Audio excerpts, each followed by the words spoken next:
दर्शकों नमस्कार, मैं रानी शर्मा, पी टाइम्स न्यूज में आपका स्वागत है। दर्शकों, फार्मासिस्ट टाइम्स पी टाइम्स आज से आपकी सेवा में एक नया चैप्टर ऐड करने जा रहा है, जिसमें हम देश के एवं विशेषतः फार्मा क्षेत्र के दिग्गजों से आपकी रूबरू कराएंगे। आइए आज से, बल्कि मैं यूं कहूं अभी से, हम हमारी इस श्रृंखला में एक ऐसे फार्मासिस्ट को जोड़ने जा रहे हैं जिन्होंने रिटेल केमिस्ट एवं फार्मासिस्ट के सम्मान के लिए हमेशा कार्यरत रहने का मन बनाया है। तो आइए आज हम मिलते हैं retail chemist and drug association के अध्यक्ष फार्मासिस्ट सचिन भालेकर के साथ। सर, मैं आपका फार्मासिस्ट टाइम्स में बहुत बहुत स्वागत करती हूँ।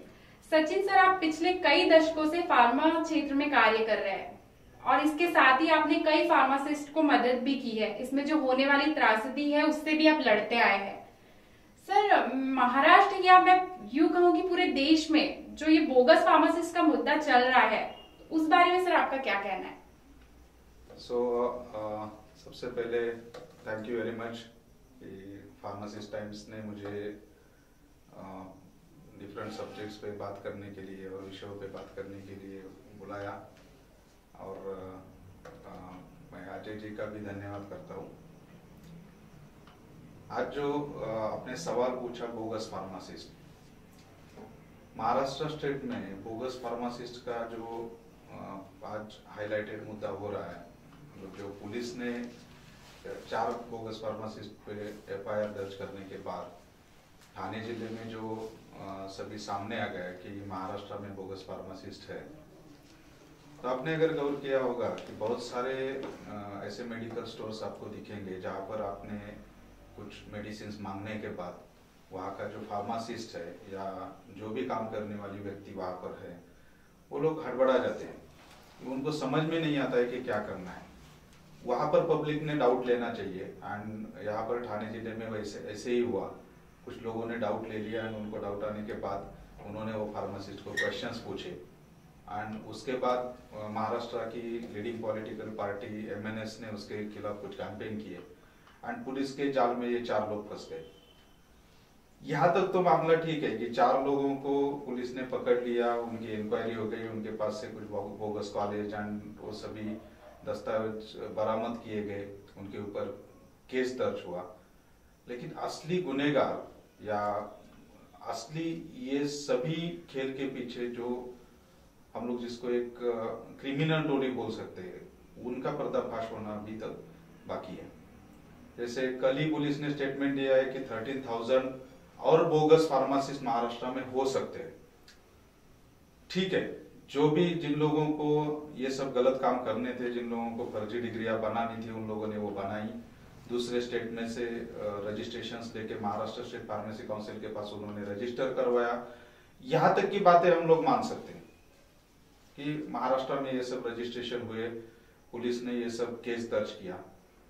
लेकिन महाराष्ट्र जैसे स्टेट में जहां पर law and order situation is better than other states, ऐसा हम लोग बोल सकते हैं, जहां पर एक रजिस्ट्रेशन के डॉक्यूमेंट्स पे अगर फोटोकॉपी पे एक सिग्नेचर अगर मिसिंग है या अटेस्टेशन मिसिंग है, तो वो बच्चों को, फार्मेसी स्टूडेंट्स को फार्मेसी काउंसिल ऑफ इंडिया के, महाराष्ट्र स्टेट फार्मेसी काउंसिल जो है, महाराष्ट्र स्टेट फार्मेसी काउंसिल के ऑफिस से नागपुर तक या अमरावती तक वापिस भेजा जाता है, या उनके डॉक्यूमेंट्स इनकम्प्लीट है इसके लिए रजिस्ट्रेशन डिनाई किया जाता है। ऐसे काउंसिल में, स्टेट काउंसिल में 13,000 बोगस डिग्रियां आती है, या 13,000, अभी पुलिस के पास से ही ये स्टेटमेंट आया है कुछ न्यूज़पेपर्स में कि 13,000 बोगस डिग्री महाराष्ट्र में हो सकती है और उनकी सबकी इंक्वायरी करनी पड़ेगी।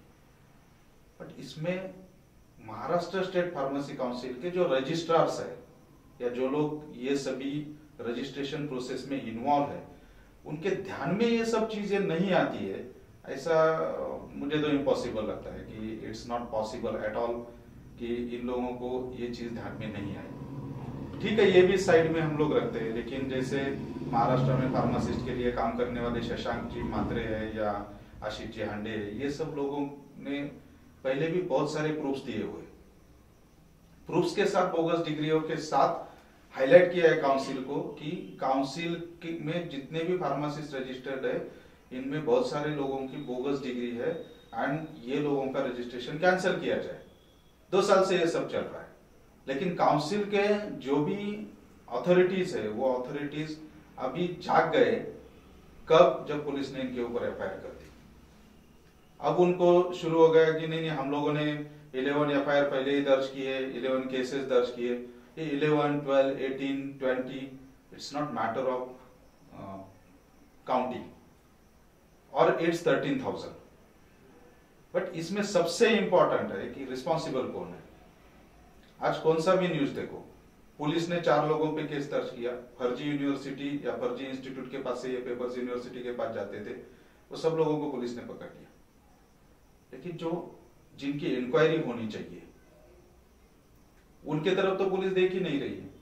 जैसे कि महाराष्ट्र स्टेट फार्मेसी काउंसिल के अभी के जितने भी सदस्य जो हम लोगों ने चुन के दिए फार्मासिस्ट में से, उन लोगों की इंक्वायरी होनी चाहिए कि उनका इसमें कुछ मैटर है, उनका इसमें कुछ इन्वॉल्वमेंट है, उन्होंने इसमें कुछ मदद की है, या महाराष्ट्र स्टेट फार्मेसी काउंसिल के रजिस्ट्रार्स है उनका इसमें कुछ इन्वॉल्वमेंट है।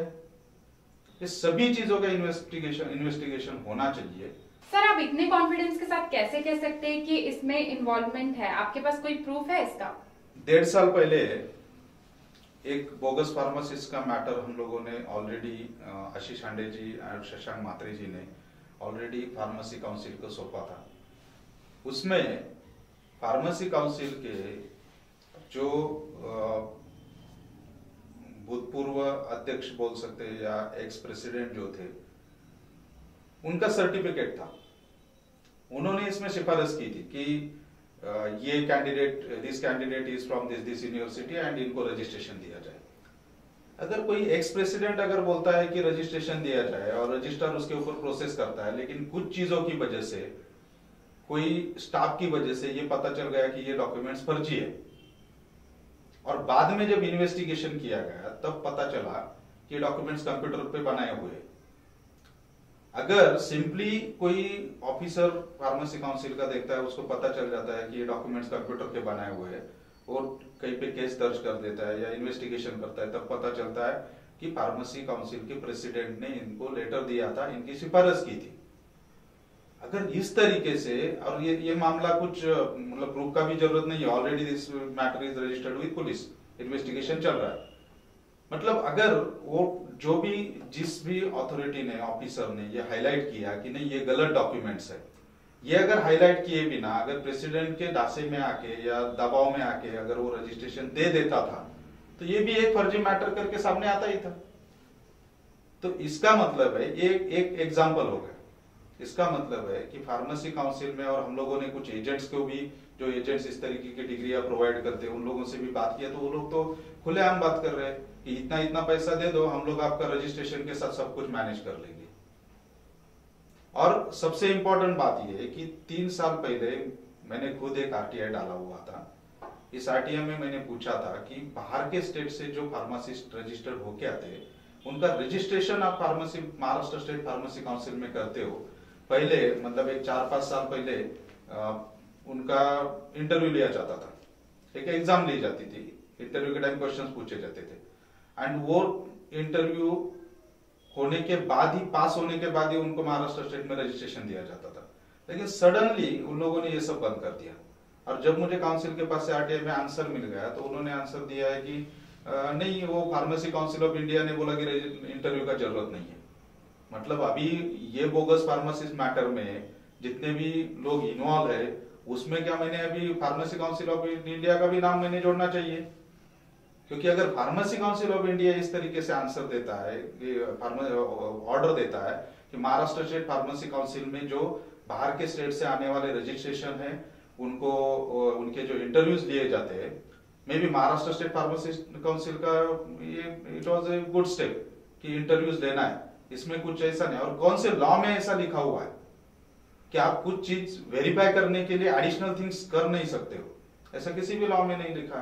तो Maharashtra state pharmacy council was doing good thing, but suddenly ये सब स्टॉप करके काउंसिल बोल रहा है, महाराष्ट्र स्टेट फार्मेसी काउंसिल बोल रहा है कि सेंट्रल काउंसिल ने हम लोगों को बोला कि इंटरव्यूज लेना बंद कर दो।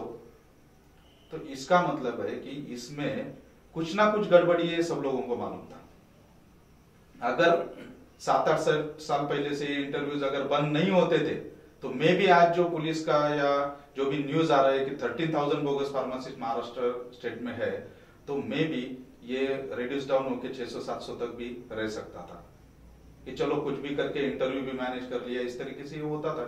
इसका मतलब इसमें बहुत सारे बड़े लोग इन्वॉल्व है, काउंसिल की में भी, काउंसिल की जो कार्यकारिणी है या जिनको चुन के दिया है उनका भी इंक्वायरी होना। मैं नहीं बोल रहा हूँ कि मैं कुछ आरोप नहीं कर रहा हूँ कि नहीं ये सभी लोग गुनहगार है, लेकिन शक है कि 13,000 रजिस्ट्रेशन होते तो 13,000 साइड में रखिए, 1,000 रजिस्ट्रेशन होते, ऐसा हम लोग कंसिडर करेंगे।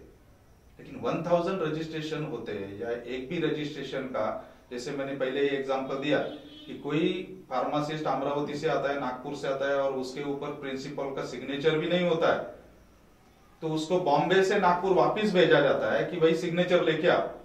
इतना अगर काउंसिल का प्रोसीजर इतना स्ट्रिक्ट है और ये लोग बिल्कुल कॉम्प्रोमाइज नहीं करते, ऐसे केस में फर्जी डॉक्यूमेंट्स पे, गलत डॉक्यूमेंट्स पे हम लोग रजिस्ट्रेशन उनको दे देते हैं, उनके रजिस्ट्रेशन स्मूथली हो जाते हैं एंड किसी को पता भी नहीं चलता है। और सबसे इंपॉर्टेंट, ऑनलाइन रजिस्ट्रेशन का प्रोसीजर तो अभी आया और हम लोग जब महाराष्ट्र स्टेट फार्मेसी काउंसिल के प्रेसिडेंट को पूछते कि सर आप ये ऑनलाइन क्यों नहीं करवाते हो, तो लोग बोलते हैं कि नहीं, फार्मेसी काउंसिल ये फार्मासिस्ट का घर है और एक बार अपना घर देखने के लिए उसने आना चाहिए।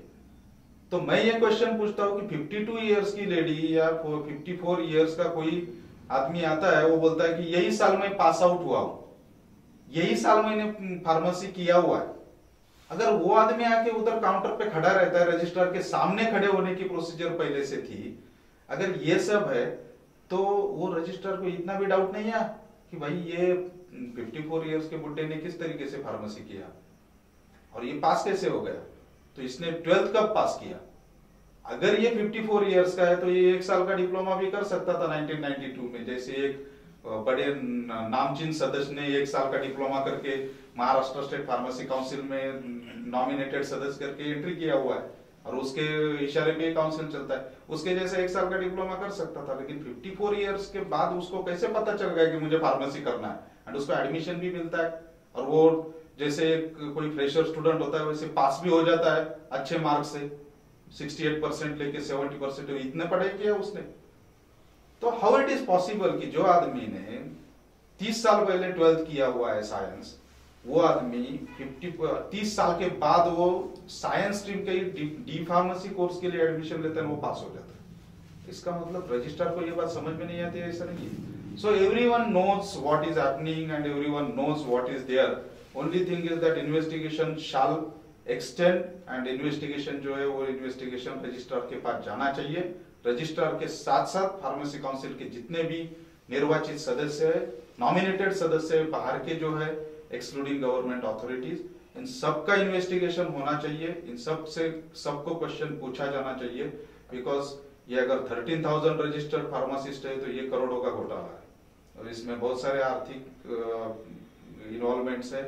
और सबसे इंपॉर्टेंट बात यह है कि जिस मुलुंड में ये सब कार्रवाई हुई है, फार्मेसी काउंसिल से आवाज देने के बाद जो इंस्टीट्यूट के प्रिंसिपल को पकड़ा हुआ है, वो इंस्टीट्यूट का प्रिंसिपल उठ के फार्मेसी काउंसिल में आ सकता है। मतलब 100-200 मीटर्स के दायरे में वो ये सब हो रहा है और फार्मेसी काउंसिल को पता ही नहीं है कि उसके बाजू में डिग्रियां मिलती है। सो ये थोड़ा सा इमेजिनरी है। अपने घर के बाजू में कुछ इलीगल काम चल रहा होगा तो हम लोगों को इमीडिएट भनक लग जाती है कि इधर से डिग्री मिलती है, लेकिन रजिस्ट्रार को मालूम नहीं, पियून को मालूम नहीं, प्रेसिडेंट को मालूम नहीं, वाइस प्रेसिडेंट को मालूम नहीं। ऐसा तो हो नहीं सकता है। तो इसमें जरूर कुछ दाल में कुछ काला है, ऐसा बोल सकते हैं। बाकी इसमें ज्यादा तो पुलिस इन्वेस्टिगेशन करेगी सब।